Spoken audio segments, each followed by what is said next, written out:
In the winter of 1879, during a mild census season that brought little change to the northeastern counties, one property drew quiet attention, not for any incident, but for its unwavering consistency. Lot 54, situated along the northern ridge of Dunwich County, Massachusetts, had been marked as inhabited, unverified in 3 consecutive surveys dating back to 1815. Its records were always brief. Chimneys warm, curtains drawn, fences freshly painted, yet no names, no ages, no livestock recorded. And in more than 6 decades, no child from that household had ever been enrolled in any school. This alone might not have raised suspicion. Rural families often mistrusted official documentation. What set Lot 54 apart was the mark on the census page itself, a deliberate singular line where names should have been listed. A long dash, heavier than the surrounding entries, as though the pen had paused, hesitated, then pressed on with force. The same mark appeared in ledgers from multiple counties, always horizontal, always darker than the rest. Most dismissed it as a clerk's quirk until the spring thaw of 1879 revealed something else. A storm had torn several slate tiles from the farmhouse's western roof.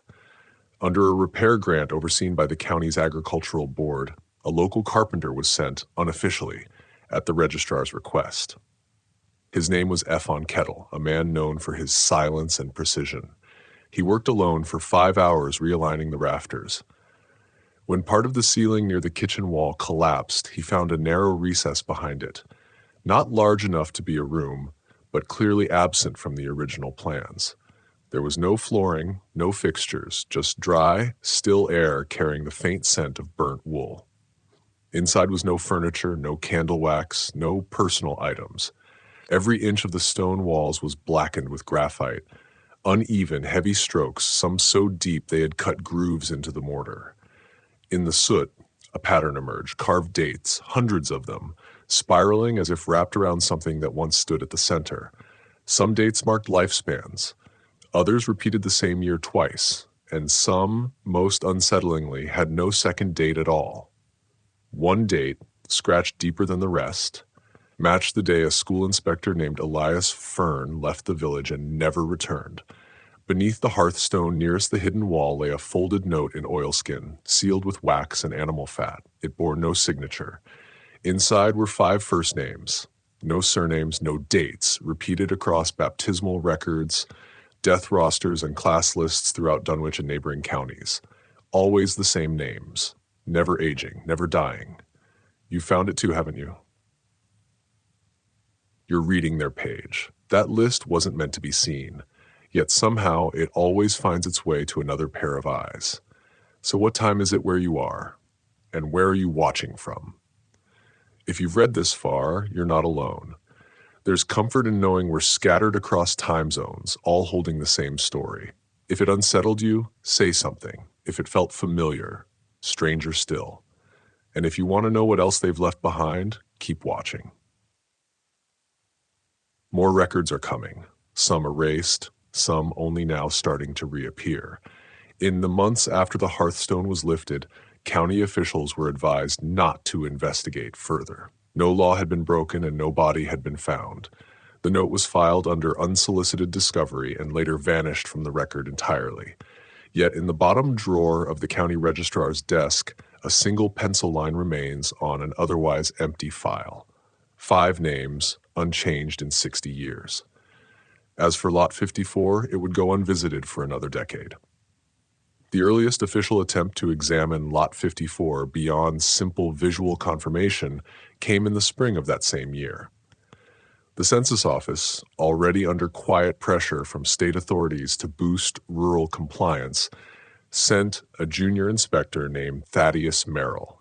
Young, ambitious, and known for his meticulous field notes, it was his first independent assignment. His departure was logged at 7:16 a.m. from the Dunwich Town Hall. He carried a folio of blank enumeration forms, a wax pencil, and a brass compass. No firearm, no escort. He was expected back before dusk. The official record of Merrill's findings consisted of just 2 sentences, written in sharp block letters and submitted without amendment. Dwelling appears intact. No response to knock. marked as present, unverified. It was the sort of phrasing meant to close a matter, but the registrar, Mr. Henley Voss, noticed something odd. Merrill's form had been folded once more than necessary, and the graphite on the final line appeared smeared, as if wiped while still fresh. Suspicious, Voss retrieved Merrill's personal notebook from the returned satchel, a copy inspectors were required to keep for internal comparison. This version told another story. April 19th, 1879. The handwriting was crisp at first. Reached perimeter fence at 9:12 a.m. No livestock. No birds. East chimney active. Curtains drawn tight. Knocked twice. Pause. Knocked again. Sound behind left window. No reply. The tone shifted halfway through. Glass reflected only sky. Shape observed behind curtain, unmoving, small, possibly seated. Could not determine form. Felt watched. The remainder of the entry had been struck through with heavy lines. Beneath the indentations, however, Voss could still make out several faint but unmistakable phrases. Window, warping light, door, older than frame, knocked again. Air did not move. The final line, written in the margin as though to hide it, read, "I left before the door changed again." The next morning, Merrill returned to the office early to request reassignment. He refused to discuss his report and declined payment. Within weeks, he resigned from the census entirely, moving south to Connecticut to work as a shipping clerk. He never spoke publicly of Lot 54 again. Years later, his nephew donated a small bundle of belongings to the local historical society. Among them was a folded map of Dunwich County. Lot 54 had been circled in graphite, not once, but 5 times in concentric rings. The outermost was dated April 17th. The innermost bore the date April 19, the day of his visit. Merrill's departure might have closed the matter for the census office, but it quietly stirred interest elsewhere. In the weeks after his visit, rumors began to circulate among local midwives, women who kept records not in ledgers or forms, but in memory, tucked between tea tins and string-bound notebooks. One name surfaced more than once in connection with Lot 54, Mrs. Eliza Harmon. She was a midwife, a widow, and a lifelong resident of Dunwich County. For nearly 40 years, her cottage had stood just a quarter-mile east of the parcel's southern boundary. She rarely left her home except to attend births, and she seldom spoke of her clients unless pressed. Her name appeared in no parish registry. She preferred her own ink. After the Merrill incident, an archivist named Collins, perhaps curious or simply thorough, paid her a discreet visit. He carried no authority, only a worn leather satchel and a willingness to listen.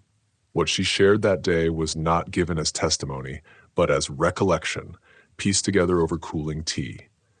"I delivered 5 children in that house," she said. "Always 5, always the same." She opened a drawer beneath her stove and retrieved a book, not quite a journal, not quite a ledger. It was cloth-bound, softened by years of handling. Inside were names, measurements, and shorthand notes, often punctuated with ellipses rather than periods. Between other entries, several notations were marked only as Renfield House, the old name for Lot 54. The earliest was dated 1853, male, pale, umbilicus unusually high, no cry, eyes open, refused wrapping. The next came 5 years later in the same month, female, small, still limbs, no sound, but breath confirmed. Each record followed the same rhythm. Every 5 years, always in spring. No surnames, no godparents, no baptisms. By the 4th entry, Mrs. Harmon had stopped recording gender. Her notes had grown shorter, more vague. Same hands, same crease in left ear, asked for same blanket again. When Collins asked if she believed the children to be the same, she only shrugged. "I don't believe anything anymore," she said. "But I know what I've seen, and what I've seen doesn't age the way it should." When he asked why she kept the records, she closed the book slowly and placed it back in the drawer. "They don't keep theirs," she said. "Someone has to." Collins returned to his office without filing a formal report, but in his personal notes, unread by anyone for 20 years, he wrote one line, "They are not born. They are resumed." He left the Harmon cottage just before dusk, the wind rising behind him. He carried no copy of her notebook, no sketch, only the sound of her voice repeating softly as he stepped out the door. They don't keep theirs. Someone has to. That line stayed with him. Later that night, back at his desk, he unfolded the county's baptismal registers, not to find the 5 children, but to see if anyone else was missing. If Mrs. Harmon's records were correct, dozens of births from the surrounding region should have appeared beside those entries. Infants were baptized, named, and recorded. Yet the years surrounding the Renfield house were unusually quiet. Between 1853 and 1878, church records showed births on nearby farms, but nothing within half a mile of Lot 54. There were no shared godparents, no recorded midwife except Eliza Harmon, and, most strikingly, no child ever listed as having died. The dates in Harmon's book mirrored those missing years with unsettling precision. It was then that Collins recalled something from an entirely different archive, a physician's note folded inside a private letter never meant for official review, filed decades earlier in a drawer marked unverified local testimony. A doctor named Harold Morrow, then practicing along the northern border of Dunwich, once treated a young boy for a hand injury. The wound was minor, but Morrow's report was not. He described the boy as unusual, alert, silent, cooperative, but distant. What struck Morrow was not the behavior, but the familiarity. "I have seen this face before," he wrote, "though I cannot place when. He looks drawn from memory, but not mine. The injury had already been cleaned, and the boy refused medication. When Morrow asked his name, the child replied, 'It depends on the year.' When asked again, he clarified, 'Sometimes I'm Bethan, sometimes I'm Alfred, but not today.' The doctor made no diagnosis and filed no follow-up. But at the bottom of the note, written in a different hand, was a single sentence. They return in order every 5. If missed, they wait. Collins recognized the handwriting. It matched the marginalia in Harmon's notebook. It wasn't Harmon's. The slant was sharper, with a lift at the end of each word. The same hand appeared in 3 separate places. Once in the margin of her 1858 entry, again beside the same brief notation in 1873, and a third time beneath the faintly penciled word refused in 1878, which had been underlined twice. The identical handwriting appeared in Morrow's letter in the phrase, "They return in order every 5. This meant someone, apart from Harmon, apart from Collins, apart from any official body, had been tracking them privately and methodically for years.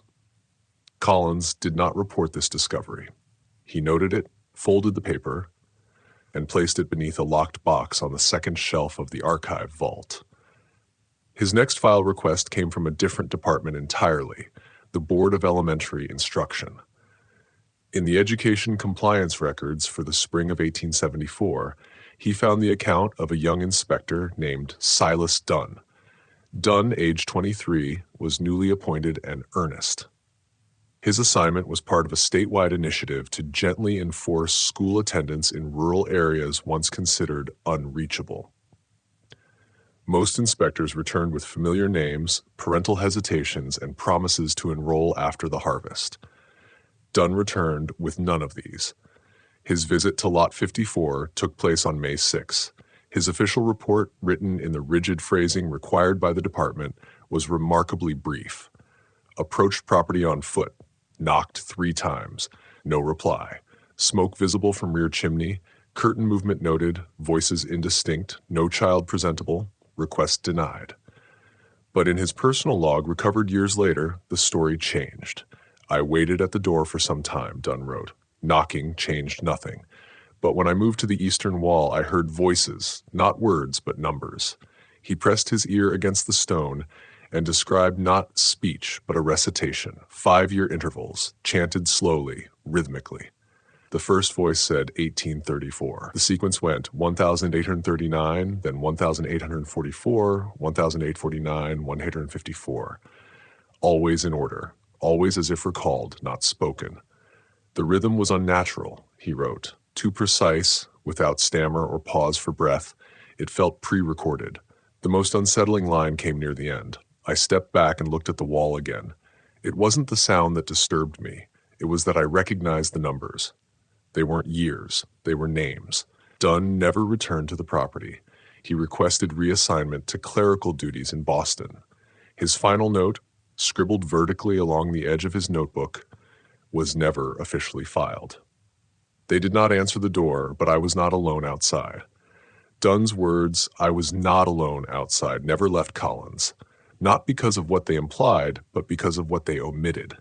There had been no mention of movement behind the glass, no shadows, no faces, just numbers, counted through stone with the patience of something that had all the time in the world. And yet, if those voices belonged to children, as Dunn suspected, then someone or something had raised them, fed them, sheltered them. The house had stood for more than 60 years with no record of income, no census listing a working adult, no agricultural yield taxed or reported. But the field told a different story. Lot 54 included not only the house, but 4 acres of surrounding farmland. The soil was considered poor, rocky, sloped, unfit for grain, yet it had remained in continuous private ownership since 1817. It passed through unnamed hands, never mortgaged, never seized for debt. Every year, without exception, the property had been marked and maintained. Collins reviewed agricultural ledgers from 1035 to 1875, searching for harvest records. He found none. Parcel 54 had never reported a crop, not one bushel, not one bale of hay. Yet every inspector who visited the site noted the same thing: rows turned, fences intact, earth freshly broken. In 1862, a field registrar named Martin Rowe added a side note to his planning survey. Soil oddly uniform, no gravel churned, furrows too symmetrical, machinery not observed. Another inspector in 1869 wrote, "Fence repaired again, paint still tacky. No footprints between rows. Trees nearby do not sway. There was no suggestion of who did the work. No laborers seen, no wagons, no footprints at all, except the inspector's own." The most peculiar detail emerged in 1870 when a state audit required photographic proof for parcels marked as unproductive. A surveyor named Idris Vaughn visited Lot 54. His official photograph was never archived, lost, misfiled, or possibly destroyed, but his field log survived. Beneath the parcel's coordinates, he wrote only one line: "Field resists compression. Soil springs back like memory." Collins traced the phrase again and again in the margins of his own journal, not for its poetry, but for its precision. Something had been working that field regularly, ritually, but not for sustenance, not for sale, only to prevent absence. The field offered no answers, only the appearance of labor, never the laborer. Soil that never yielded, yet refused to go fallow. Collins began to suspect that the purpose of its upkeep was not growth, but continuity, a refusal to let the land lie still as if stillness itself would permit something else to rise. But what unsettled him most wasn't the silence of the field. It was the silence of those who had seen inside. Only one man, according to the Dunwich County sanitation audit of 1,876, had ever stepped past the threshold of the Renfield house. His name was Elias Ford, a regional health inspector nearing retirement. The sequence went 1,839, then 1,844, 1,849, 1,854, always in order, always as if recalled, not spoken. The rhythm was unnatural, he wrote, too precise, without stammer or pause for breath. It felt pre-recorded. The most unsettling line came near the end. I stepped back and looked at the wall again. It wasn't the sound that disturbed me. It was that I recognized the numbers. They weren't years. They were names. Dunn never returned to the property. He requested reassignment to clerical duties in Boston. His final note, scribbled vertically along the edge of his notebook, was never officially filed. They did not answer the door, but I was not alone outside. Dunn's words, "I was not alone outside," never left Collins. Not because of what they implied, but because of what they omitted. There had been no mention of movement behind the glass, no shadows, no faces, just numbers counted through stone with the patience of something that had all the time in the world. And yet if those voices belonged to children, as Dunn suspected, then someone or something had raised them, fed them, sheltered them. The house had stood for more than 60 years with no record of income, no census listing a working adult, no agricultural yield taxed or reported. But the field told a different story. Lot 54 included not only the house, but 4 acres of surrounding farmland. The soil was considered poor, rocky, sloped, unfit for grain, yet it had remained in continuous private ownership since 1817. It passed through unnamed hands, never mortgaged, never seized for debt. Every year, without exception, the property had been marked and maintained. Collins reviewed agricultural ledgers from 1835 to 1875, searching for harvest records. He found none. Parcel 54 had never reported a crop, not one bushel, not one bale of hay. Yet every inspector who visited the site noted the same thing: rows turned, fences intact, earth freshly broken. In 1862, a field registrar named Martin Rowe added a side note to his planting survey: soil oddly uniform, no gravel churned, furrows too symmetrical, machinery not observed. Another inspector in 1869 wrote, fence repaired again, paint still tacky, no footprints between rows, trees nearby do not sway. There was no suggestion of who did the work. No laborers seen, no wagons, no footprints at all, except the inspector's own. The most peculiar detail emerged in 1870, when a state audit required photographic proof for parcels marked as unproductive. A surveyor named Idris Vaughn visited Lot 54. His official photograph was never archived, lost, misfiled, or possibly destroyed, but his field log survived. Beneath the parcel's coordinates, he wrote only one line: field resists compression. Soil springs back like memory. Collins traced the phrase again and again in the margins of his own journal, not for its poetry, but for its precision.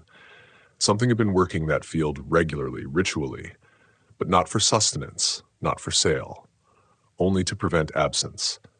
The field offered no answers, only the appearance of labor, never the laborer. Soil that never yielded, yet refused to go fallow. Collins began to suspect that the purpose of its upkeep was not growth, but continuity, a refusal to let the land lie still, as if stillness itself would permit something else to rise. But what unsettled him most wasn't the silence of the field. It was the silence of those who had seen inside. Only one man, according to the Dunwich County Sanitation Audit of 1876, had ever stepped past the threshold of the Renfield house. His name was Elias Ford, a regional health inspector nearing retirement. He was known for a meticulousness that bordered on obsession, tracking pest counts, measuring wood rot thickness, grading chimney soot density. His audits rarely ran under 3 pages, yet his report on Lot 54 was the shortest of his career. Open quote, entry granted, 9 minutes. House does not conform to schema, retired immediately. Close quote. There was no mention of occupants, no complaints about odor, mold, or structural hazards. Only a single underlined phrase, does not conform. Ford's supervisors filed the visit as completed. But in his personal diary, later recovered from an estate archive, another account appeared, dated the same day. This second version revealed more. The house was narrow and dry, with walls pressed too close together, as though designed for something thinner than an average man. No paintings, no lamps, no sound of breath or rustle. In what he assumed was the living area stood 6 chairs, each facing a different corner. None toward the hearth, none toward the center. He approached the eastern wall, where a window had been sealed from the inside with tar paper. The glass had no hinges, no latches. The frame was smoother than any he had seen. Out of habit, he spoke a greeting aloud. His voice did not return. No echo, no muffled resonance, only absence. Turning, he saw the mirror above the entryway. It was not dusty, but coated in a dry, matte film that seemed to hum faintly in the light. Standing before it, he expected at least the silhouette of his coat. There was nothing. Mirror did not show me, he wrote. Ford left without completing his checklist, abandoning both his coat and log slate, a breach of protocol that earned him an official reprimand but no further questions. He never spoke of the house again. In his final weeks of service, he began avoiding windows entirely. At home, he kept every pane covered in muslin, even in summer. And in his last annual review, beneath a complaint about his diminished appetite, he left one line: "They are no longer building for us." That final note lingered in Collins's mind like dust in an unused room. He thought of the 6 chairs, each turned toward its own corner, waiting for instructions never given. He thought of the mirror that refused to answer. And above it all, the rafters, the quiet geometry of the roof, untouched for decades, or so they believed. In the spring of 1880, a windstorm changed that. After a night of heavy gusts, part of the upper roof over Lot 54 collapsed inward. Shingles littered the pasture. No one reported the damage. No one requested repairs. But county safety policy allowed emergency action if storm damage threatened livestock.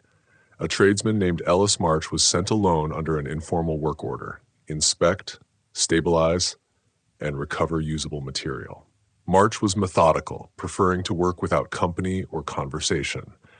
His logbook, later found in his widow's attic and donated to a municipal archive, listed the Lot 54 job in a single entry. Open quote, "Farmhouse roof edge realignment. 6 hours. No one home." Close quote. But behind the entry lay a second, unsigned sheet, written in haste. March described how a rafter split beneath his boots, exposing a hollow cavity between the inner joists. Inside, he found the underside of a ceiling plank sanded smooth, and just beneath the grain, something faint. He rubbed chalk over it to see more clearly. 3 dates, carved shallowly by a hand small enough to belong to a child. The same day and month, different years, always 5 years apart, one carved upside down. They seem to read, open quote, 1860.0412, 1865.0412, 1870.0412, close quote. No names, no initials. Just a pattern, as though the wood had remembered long after the hand that made it was gone. March wrote that when light struck the carving at a sharp angle, the indentations darkened, not from shadow, but from contrast, as if the wood itself had grown around the memory of the blade. He tried sanding a sample, but the grain resisted, and chalk would not hold. Before resealing the beam, he claimed to glimpse one last line, barely visible, more sensed than read. "We are not born, only continued." He told no one what he had seen. He finished the roof and was paid in cured salt and tallow. That night, however, he returned to his workshop and burned the trousers he had worn, citing an unidentifiable odor and a strange dryness in the stitching that had not been there that morning. Years later, when asked why he no longer accepted hilltop jobs, he replied simply, "Some families plant downward." What Ellis March found beneath the roof was strange, but what the builders uncovered behind the kitchen wall 3 years later was not strange. It was impossible. In the winter of 1883, after heavy rains triggered erosion along the northern slope, Lot 54 was again flagged under the safety ordinance. This time, not for the roof, but because a retaining wall behind the house had collapsed, revealing what seemed to be a cavity near the base of the structure. The county sent a building crew, not officially, but under a discreet grant from a preservation fund, to shore up the foundation and document any internal damage. What they discovered was a sealed panel of horsehair plaster flush against the rear kitchen wall. It had no frame, no hinges, no sign it was ever meant to be opened. One journeyman, Silas Harrow, noticed the plaster was slightly concave and warm to the touch, even after days of cold weather. They broke through with chisels. The wall yielded reluctantly, as if the air inside resisted release. Behind it lay a narrow chamber barely 6 feet wide. There were no floorboards, no hearth, no vents, only stone on all 4 sides, and on that stone, blackness. Every surface was darkened with thick, uneven strokes of graphite, grooves carved into the walls where pressure had built over time. From floor to ceiling, pairs of dates were etched, 2 numbers joined by a dash. Some spanned birth to death, others repeated the same year. Some bore no second number at all. More disturbing was their arrangement, not in straight lines, but in curves, wrapping across the surfaces as if mapping a spiral, a rotation, a void encircling something once present. Some arcs trailed upward into corners, others bent downward into the stone. It looked less like record-keeping and more like a pattern pressed into permanence. There were no names, no candles, no soot, no bedding, only a square of folded wool crumbling at the touch. Beneath it, a faint impression marked the wall. The archivist sent to record the findings, Mara Gilly, noted a single line scratched into the plaster above where the wool had rested. Named in turn, named an error. We corrected it here. She ordered the chamber sealed again. The graphite left a residue on her skin that lingered for days despite washing, and a faint dryness clung to the creases of her knuckles, as if something had been drawn out. The panel was replaced. The crew left no signature on the site report, and for a time no one spoke of the room again. 2 weeks later, however, a builder returned to retrieve his chisel. He said the wall felt warm once more. The warmth didn't surprise him, not after what they had seen inside. What unsettled him more was the faint smell it carried, something like scorched thread or dried ink, familiar yet impossible to place. That same smell would reappear months later beneath the counter of a grocery shop in nearby Bellage, folded into a letter with no stamp, no address, and no return name. Only a request, 5 measures of flour. No salt, no glass. The note was signed, Us. It was not the first, nor would it be the last. Beginning as early as 1849, shopkeepers across 3 neighboring towns reported receiving small slips of paper written in nearly identical handwriting, always slanted slightly to the left, the spacing too precise to be casual. The letters requested mundane items, cloth, buttons, root vegetables, but with strange specifications. Send wool uncut. We finish here. No wrapping. We do not wish to crinkle. Quiet preferred for the mouth. No payment was ever left. No names given. Yet the handwriting, tight, controlled without tremor, remained unchanged across 40 years of requests. No aging, no variation in pressure, no deviation in the curl of a lowercase r or the slant of a T. It became quietly known as the Renfield Hand. A constable once attempted to trace the source, staking out the apothecary's shop in Bellage for 3 consecutive mornings. On the 3rd day, he saw a boy, 10, maybe 11, slip a folded note under the window frame before walking calmly toward the tree line behind the lot. The officer followed, but when he reached the trees, the boy was gone. No footsteps, no rustled brush, only a scrap of paper clinging to the window's edge. It read, "Blue tincture for the mouth. Quiet preferred us."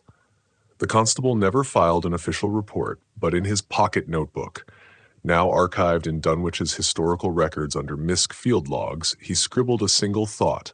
They write together, or one of them writes for all. I cannot decide which disturbs me more. In 1884, the pattern broke. A butcher in Halden received a request for a lamb shoulder bone, no wrapping as usual. But the next day, the package was returned untouched. Beneath the twine was a reply in the same hand, but with one difference. The pressure of the pen was uneven, the final line trembling slightly. It read, "We do not like noise. We erase what echoes." The phrase was not dismissed as poetic, not by those who had seen the room behind the kitchen wall, nor by those who had handled the letters, only to find graphite lingering on their fingers long after the paper was gone. It was this line, written with that uneven pressure, that eventually appeared in a footnote at the bottom of a confidential health ministry file, beneath a case number few had ever heard of, 42R. The document itself is now missing. Only a single reference remains, buried in the appendix of an 1888 audit for the New England Board of Rural Medicine. A redacted summary appears beside the entry. Case 42R, a theoretical diagnosis based on secondary accounts. No direct clinical observation, findings not reproducible, not for publication. The doctor named in the citation was Aldrich Talbert, a pediatric specialist from Boston with a background in skeletal development disorders. His research was known for its rigor, dense with measurements, and conservative in language. Yet, according to that one buried citation, Talbert had once written words that did not match his usual vocabulary. Cranial symmetry beyond normal genetic variance, mandibular memory observed, ligament repetition not consistent with inheritance. He coined a term that had never appeared in any textbook before or since: secondary morphological decay. He defined it nowhere, but from context. The phrase seemed to describe a condition not caused by illness, but by the overuse of a form, as if the body, repeated too many times, began to erode not from damage, but from memory.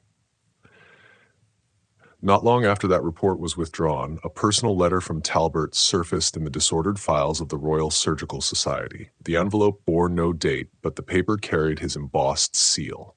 The note inside read, "If they never die, it is not due to resilience. It is because they are not fully new. A partial organism repeated too long forgets how to break. These are not children. They are recollections wearing meat." There is no record of Talbert ever examining a child from Lot 54, no chart, no appointment ledger, no visit. And yet his report included measurements of jaw tension, cartilage strength, and motor delay intervals that could only have been known through direct observation, or something else. A year later, he resigned from medical practice, retired to the coast, and refused all further correspondence. When his home was cleared after his death, officials found a single locked, unmarked drawer in his study. Inside was a dental caliper, a burned tag labeled 42R, and a slip of paper bearing one word in block capitals: enough. The word Talbert had left behind was not a diagnosis. It was resignation. Not from medicine, but from the act of trying to classify something that refused to fit into order. By the time Collins encountered the reference to 42R, he had already suspected what the diagrams would confirm. It wasn't a family. It was a shape. The only attempt at a formal genealogy of Lot 54 came not from the county, but from a private archival initiative conducted by a small team from the Massachusetts Institute for Historical Continuity. Their purpose was simple: trace broken lines, restore branches lost to poverty, relocation, or time. But one line refused reconstruction. The children of Lot 54, if they could be called that, appeared in over a dozen registries spanning nearly 80 years. Not one carried a surname that endured. Not one was attached to a parent who could be independently verified. Worse still, the same 5 first names recurred across all documents, reshuffled again and again: Bethan, Alfred, Marin, Lowry. In one document, Bethan was baptized in 1842. In another, she married in 1861. But in a school record dated 1884, a girl named Bethan, same spelling, same birth month, was enrolled as 8 years old. No correction was ever made. The registrar's signature was valid. The ink had aged appropriately. But when compared side by side, the handwriting across decades revealed something far more disturbing than coincidence. Identical pressure, identical slope, identical hesitation before the lowercase r. The kind of marks that change with age, injury, or stress, but here they never had. These never changed.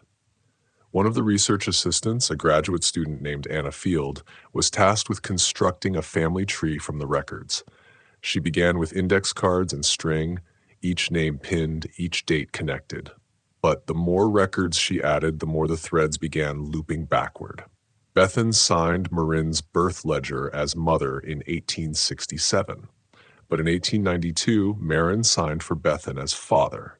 Lowry appeared as Alfred's sibling in 3 separate decades, once as 2 years older, once as 3 years younger, and once with no age listed at all.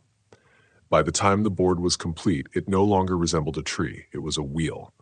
5 names orbited a center with no label. Anna left the project 2 weeks later. Her final note, scribbled in the margin of her notebook, was brief. They are not ancestors. They are continuations. She gave no further explanation, but the index board she left behind still remains in the archive vault. On the reverse side, beneath a patch of sealing wax, someone, likely Anna, had faintly written in graphite: no branches, no roots, just the loop. The loop was no longer theoretical. Collins had seen enough names resurfacing without cause, handwriting aging unnaturally, and bodies that refused to decay on paper. But it wasn't until 1971 that someone entered the house again. Not a doctor, not a historian, but a preservationist named Reeve Fletcher, assigned to assess forgotten structures in the Dunwich region before agricultural redevelopment. Lot 54 was on his list, though it shouldn't have been. The house had been declared structurally unstable since the 1920s, yet the roof still stood. The windows, though clouded with a milky glaze, were unbroken. The front door leaned inward from years of soil creep, but it opened easily, as though unlatched from within. Fletcher stepped inside expecting rot, mold, and the damp smell of abandonment. Instead, he found stillness, though not silence. It was a stillness that did not react. Dust clung to surfaces and lay undisturbed across thin sheets. The air did not shift when he moved. His footsteps left no impressions. The ash in the fireplace, gray with age, had not collapsed. It held its form. Fletcher worked methodically, as always, measuring beams, photographing corners, tapping gently at baseboards. It wasn't until he crouched near the hearthstone that something broke his routine. Near its base, he found an etching, shallow but precise, a date, 1971.519, the date of his visit. Not the day before, that day. It was carved into stone, not into rotted wood or faded wall, with tools that hadn't been used in over 50 years. He touched it. It was clean, no dust, no lichen. The chisel marks were fresh, edges still sharp, unmarred by time or water. Yet the hearth showed no signs of disturbance, no tools lay nearby. The stone had not been replaced. When he photographed it, the numbers seemed to darken, not from shadow, but from depth, as if the rock had always expected to be marked, and had only been waiting. He retraced his steps 3 times, found no footprints, no disturbed ash. The scratch remained. He returned to town in silence. Years later, in his field notebook, found among his personal belongings, there was a single line beneath a sketch of the hearth. No fresh marks behind me, but the scratch was warm, like a name made while watching. A year later, while visiting a historical museum in Boston, Fletcher collapsed without warning. He died before help could arrive. The only witness, a colleague from the preservation office, said his final words were almost too quiet to catch. They're still keeping track. To most, Fletcher's words might have sounded like paranoia, but Collins, by then retired and working only in quiet consultation, knew better. Because the house didn't just record what entered, it kept it. That truth had first revealed itself nearly a century earlier, in the summer of 1891, during a demolition attempt that was never completed, never recorded publicly, and never repeated. The work order was issued quietly, citing concerns for livestock safety. 3 men were dispatched, 2 carpenters and a salvage supervisor named Berwin Lewis, known for his efficient recovery of beams, doors, and floorboards. He had no particular interest in stories. He was there for the lumber. They began in the western parlor, breaking through a wall that had always felt strangely smooth, not plastered, but densely packed. When the last wooden rivet gave way, the wall didn't splinter. It collapsed inward, brittle as dry bark underfoot. Then something spilled, not insects, not air, but flakes. Thousands of them. Charcoal black and brittle, like burnt paper curled at the edges. They fell without a sound, raining from inside the wall like dead snow, clinging to the men's clothes, sleeves, and faces. The flakes did not smudge. They clung. Later, Lewis described the moment in a letter he never mailed. He said it felt like stepping into the middle of a conversation, one that required no air to be spoken. The men examined the flakes. Each bore writing, names stacked, mirrored, or reversed, not on paper but on fragments of hardened ink, thick enough to have once formed a solid surface, now shattered by time. Some names were familiar: Bethan, Alfred, I. Lowry, Marin, repeated over and over in different orders, orientations, and without dates. Just repetition, a mantra, a refusal. Minutes later, the flakes began to vanish, not crumbling, but dissolving on contact with the air. Yet the names remained, not on the flakes, but on the men themselves. For days afterward, Lewis said no amount of washing could remove the marks. The creases of his palms bore Bethan and Alfred, though he hadn't seen those exact fragments inside. They had simply appeared. One laborer, a boy named Lou, returned the next morning to retrieve a forgotten tool bag. Stepping inside, he found the wall unchanged, but bleeding. Thin vertical lines of ink seeped from the carvings, though the surface was dry. The wall no longer shed fragments, it wept them. One scrap was preserved, wrapped in cloth, and sealed in an envelope by a parish clerk. It was never catalogued, no archival number, no accession tag, only a faded pencil warning scrawled across the seal. Do not open again. It knows handwriting.